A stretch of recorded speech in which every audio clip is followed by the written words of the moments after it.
النسيان وضعف الذاكرة والتركيز ليه أسباب كتير زي نقص الفيتامينات في الجسم. والنهاردة هنعمل عصير البطاطس والحليب بطريقة بسيطة تساعد في تقوية الذاكرة وزيادة التركيز بإذن الله. ويلا نعرف مع بعض أهم 7 معلومات عن فوائد البطاطس. البطاطس من الخضروات المفيدة للمخ عشان في البطاطس فيتامين B6 وحديد ومضادات أكسدة.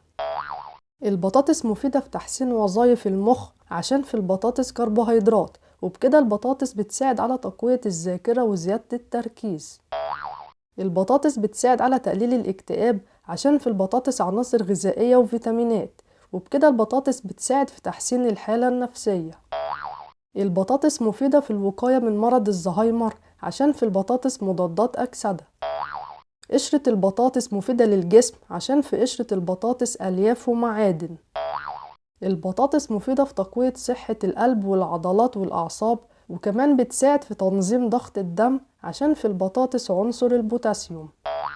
البطاطس مفيدة في تقوية المناعة وحماية الجسم من الأمراض عشان في البطاطس فيتامين سي. وبكده يبقى احنا عرفنا مع بعض أهم 7 معلومات عن فوائد البطاطس، وأهمها إن البطاطس بتساعد على تقوية الذاكرة وزيادة التركيز بإذن الله. ويلا نعمل مع بعض عصير البطاطس والحليب. هنجيب واحدة من البطاطس ونغسلها كويس، وبعد كده نقشر البطاطس وهنقطع البطاطس قطع صغيرة. ويلا نحط البطاطس في الحلة مع كوباية مية ونسيب البطاطس تستوي على النار.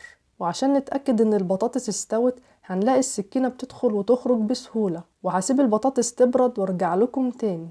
وده شكل البطاطس لما بردت. وهنحط البطاطس في الخلاط بسم الله، ونزود على عصير البطاطس كوباية حليب خالي الدسم او كامل الدسم، ونضيف كيسين فانيليا، ونزود معلقتين عسل ابيض، ونشغل الخلاط. ويلا نصب عصير البطاطس والحليب.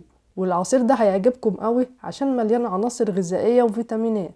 وعايزة اقول لكم ان الفانيليا مخليه ريحة العصير حلوة قوي. وبكده بقى عصير البطاطس والحليب جاهز عشان نشربه. وسيبولي رأيكم لما تجربوا عصير البطاطس والحليب تحت في التعليقات.